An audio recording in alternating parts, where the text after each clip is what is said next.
कंचन की अभी अभी जेठानी से तकरार हुई थी। फिर कसमसाती हुई कंचन रसोई में घुसी। देखा तो कल का लाया हुआ मक्खन डब्बे सहित पड़ा हुआ है। उसने वो पैकेट और सूखे मेवे का डिब्बा उठाया और भुनभुनाती हुई अपने कमरे में ले आई। अपने कमरे में रखा हुआ छोटा फ्रिज खोला और मक्खन उसमें रख दिया। अब वो अपने ही कमरे में बड़बड़ाती हुई एक दो चक्कर लगाने के बाद एक कपड़ा लेकर इधर उधर पोंछने लगी। लेकिन कमरा तो बिल्कुल ही साफ था। काम वाली अभी अभी तो सब चमका कर गई थी। उसने कुछ सोचा, फिर तकिया लेकर पिल्लो कवर बदलने लगी और फिर अपने आप से ही बात भी करने लगी। हद है जेठानी की, नौकरी भी करती है और घर पर रौब भी जमाती है। बस मैं ही रह गई हूँ सबकी अकड़ झेलने को। वो तो रोज सज संवर कर बाहर जाती है, लेकिन मैं तो बस इस जेल खाने में कैद हूँ। उसका तो काम ही यह हो गया है कि चपरासी जैसी बनकर बाहर से आने वाले डाकिये, कुरियर वाले, धोबी आदि के घंटी बजाने पर गेट पर हाजिर हो जाए। हद है। वो यह सोच सोच कर बहुत गुस्सा करने लगी। उसके दबे कुचले दिल का दर्द उसकी हर धड़कन को पता था। यूं ही तो वो बेचैन नहीं हो रही थी। यह दुनिया क्या इस तरह उसको गुलाम ही बनाकर रखेगी? चोट पर एसिड की तरह उसके विचार उसको और दुखी कर रहे थे। उसने एकाएक आईने में अपना मुरझाया हुआ उदास मुखड़ा देखा और सिसकते हुए सोचने लगी कि एक वो भी जमाना था जब वो हंसती तो लगता कि दुनिया भर के मनमोहक फूल उसके चेहरे के आसपास ही खिलते होंगे। कैसी आजाद जिंदगी थी। और एक यह जीवन है। कभी कभी उसको यह लगता कि चतुर जेठानी उसके भोलेपन को बखूबी पहचानती है और उसको बस पूरी चतुराई से इस नरक जैसे घर का चौकीदार ही बना रखा है। वो आज अपने भीतर घुमड़ रहे उन खामोश बादलों को सुन पा रही थी, जिसे केवल उसका उदास बिस्तर सुन पाता है, यह तकिया। ये वो पाषाण हृदय जेठानी भला समझ कैसे सकती है, जिसके दामन में कभी प्रेम का फूल ही नहीं खिला। कंचन के जेठ जी शादी के 1 महीने बाद से ही रूस में रमे हुए हैं और कितने साल से आने का नाम ही नहीं ले रहे। और जेठानी भी मगन है। कहती है, मेरे भीतर तो सच्चाई, स्पष्टता, पारदर्शिता, निष्कपटता है तो संसार में सबसे अच्छा लगता है। काम में डूबी औरत को पता ही नहीं लगता कि पति देश में है या परदेश में। सारा दिन दफ्तर के काम में खपती हूँ। गृहस्थी बसाने की सोच भी नहीं सकती हूँ। कितनी नौटंकी करती है जेठानी। कंचन ने फिर गुस्से से फुफकार भरी। और पर वचन देती रहती है, उसी को बहुत बड़प्पन दिखाती है। कहती है, कंचन, यह जिंदगी छोटी बड़ी नहीं होती, ना ही चीजें छोटी बड़ी होती है। छोटा बड़ा होता है जीवन देखना। खुशी, सुकून या चीजें छोटी बड़ी होती तो देखना भी छोटा बड़ा होता। दरअसल सोच का बड़प्पन कुछ और ही है। मैं तो परिवार में तुम सबको होकर खुद को देखती हूँ। जो सब होकर सबको नहीं देख सकता, वह कुछ भी सही और पूरा नहीं देख सकता। पता नहीं कहाँ कहाँ से सुनकर आती है यह सब फिल्मी बातें। कंचन ने मुंह बनाया और मन ही मन कहा, खूब मक्खन खाती है ना? हाँ, तो अब खुद खरीद कर लाएगी मक्खन। तब पता लगेगा कि 800 रुपये किलो है। कमाती है तो खर्च भी करे। हद है। बस रौब मारना आता है, वो भी मासूम सी कंचन पर। यही सोचते सोचते कंचन ने कब तकियों के गिलाफ बदल डाले पता ही नहीं चला। उसी समय टीवी पर कोई आध्यात्मिक गुरु बोल रहे थे, भावनाओं का आना और मन में उठना स्वाभाविक है, लेकिन उनका मन में जम जाना रोग है। धीरे धीरे ये भावनाएं वहीं अंदर घर कर जाती है और मौका पाकर उभर कर दुख का निर्माण करने आ जाती है। यही खतरनाक है। हम कभी किसी से नफरत ना करें, मन को बस वर्तमान में। ओह, हद है। अब ये भी मेरी जेठानी का एजेंट है, कहकर बहुत ही फनफनाते हुए उसने रिमोट दबाया और वो गुरु अपनी आवाज सहित उसके सामने से गायब हो गए। अब फिर से कमरे में शांति छा गई। आज उसने उसी समय बुखार का बहाना किया और बस गुस्से में तकिया सिर पर रखकर लेट ही गई। कंचन के पति तो सुबह 7 बजे ही बेटे आरव के साथ दफ्तर को रवाना हो गए थे। उनको साइट पर काम देखते हुए जाना था, मगर अब इस समय जेठानी को दफ्तर जाना था। वो जरूर मक्खन ही खोज रही होंगी, सोचकर कंचन गुस्से में पड़ी रही। आधा घंटे बाद जब जेठानी थाली परोस कर लाई और उसको उसी के कमरे में नाश्ता थमाकर चाबी देकर चली गई, गर्मा गर्म पोहे और पकौड़े उससे जीत गए और वो बिस्तर से उठ बैठी। हद है, कहकर कंचन ने गर्मा गर्म नाश्ता मजे लेकर खाया और अब पूरी तरह बुखार का त्याग कर दिया।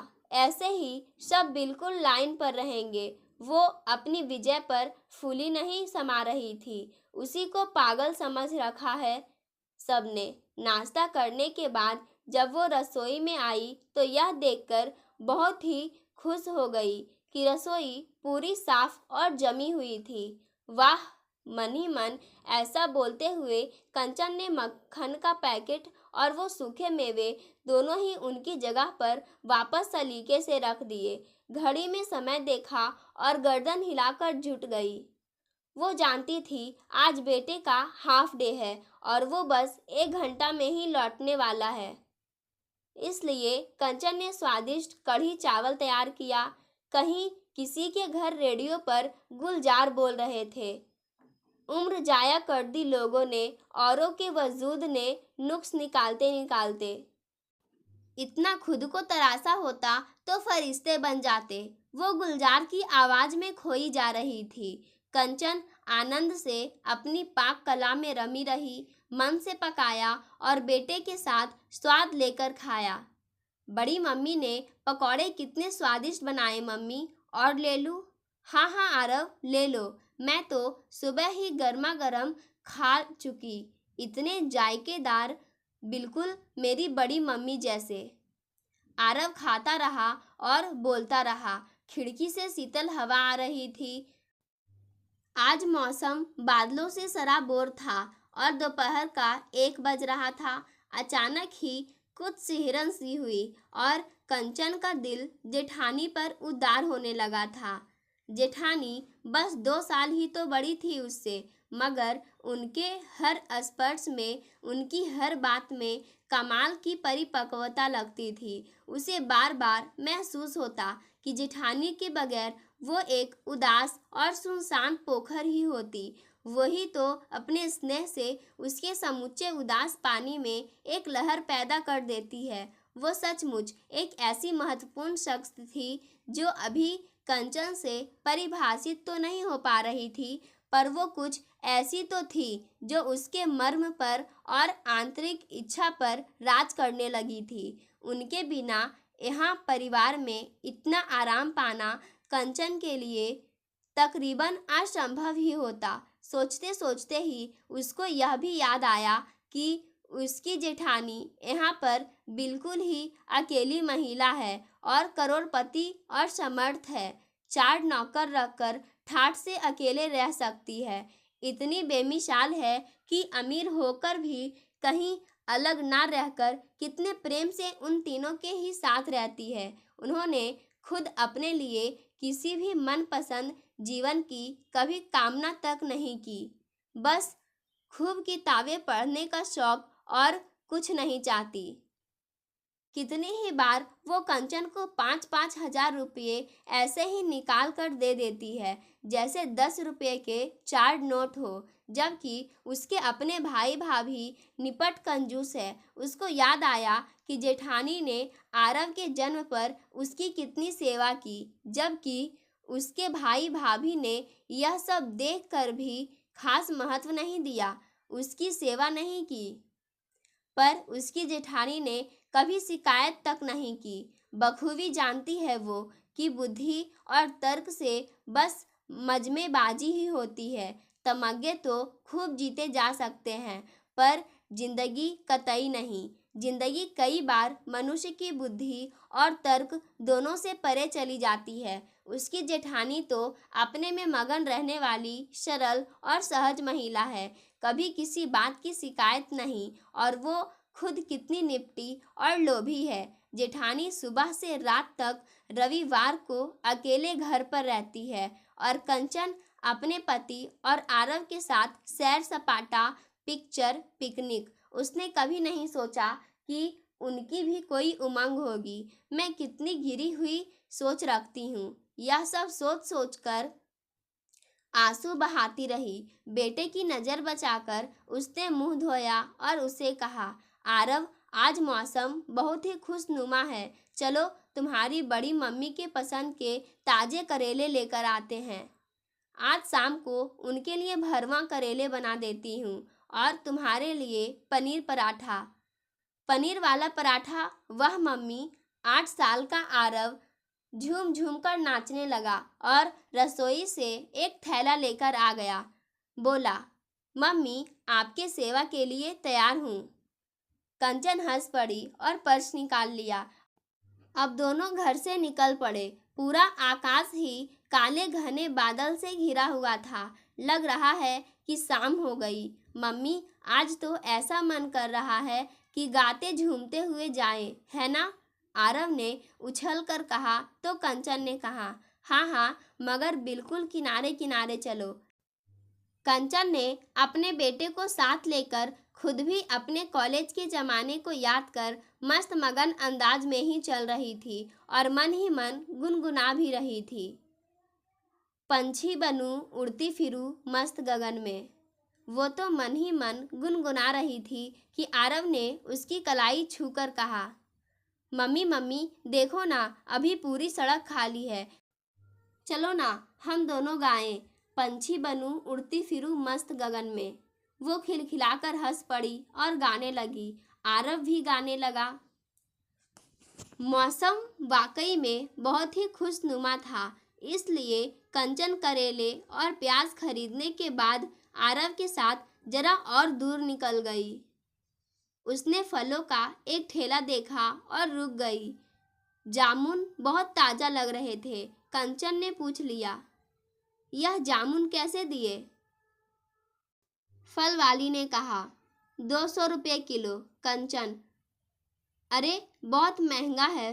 फल वाली, हाँ, यह खास जामुन है और पेड़ पर चढ़कर तोड़ा है, उसकी भी मजदूरी लगती है। सब जगह यही भाव है, कहिए कितने तोलूं? कंचन ने कहा, नहीं, रहने दो, यह आम तोल दो। इतनी देर में फल वाली ने कंचन के बेटे की नज़र को ताड़ लिया।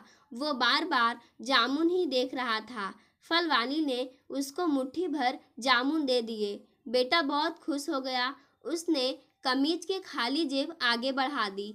फल वाली हंस हंस कर दोहरी हो गई। उसने जामुन से जेब भर दी। कंचन सब देख रही थी। उसने आम का मूल्य चुका दिया था। अब उसने मुट्ठी और जेब देखकर मन ही मन कुछ हिसाब लगाया कि कितने जामुन हैं, और 50 का नोट आगे बढ़ा दिया। फल वाली, अरे नहीं, बिल्कुल नहीं, भगवान होते हैं बच्चे। फिर कंचन नोट वापस लेकर घर आ गई। घर आकर उसने बेटे को मिल्क शेक बनाकर दिया और भरवा करेलों की तैयारी में जुट गई। आज तो ठीक 5:30 बजे ही पति और जेठानी दोनों ही दफ्तर से लौट आए थे। पता लगा कि पति और जेठानी दोनों का भी आज जल्दी आने का ही मन था। अब घर पर फिर से चहल पहल और रौनक छा गई। कंचन ने वो जामुन फ्रिज में रख दिए थे जो अब खूब ठंडे हो गए थे। आरव ने होमवर्क कर लिया था। वो चटपट रसोई में एक प्लेट लेकर जामुन स्वाद लेकर खाने लगा था। कंचन ने देखा पति और जेठानी भी आज जामुन ले आए थे। उसके बेटे की आज लॉटरी लग गई थी। पूरा परिवार जामुन खा रहा था। थोड़ी देर बाद बेटा अपने किसी दोस्त के पास खेलने चला गया। अब तो कंचन ने वो पूरा किस्सा सुना दिया और बोल पड़ी, ये फल वाले, ये छोटे लोग ना बस गरीब ही रहेंगे। अपने अभिमान के लिए ऐसे मुफ्त जामुन कौन देता है भला। सब खुश थे, मगर कंचन की जेठानी तो इसलिए खुश थी कि रसोई में पक रहे पसंदीदा कड़वे करेले घर भर में मीठी खुशबू बिखेर रहे थे, और कंचन के वो सुबह वाले तकरार और भयंकर गुस्से के नामो निशान इस समय बिल्कुल ही मिट चुके थे। पाठकों, आज की ये कहानी यहीं समाप्त होती है। धन्यवाद।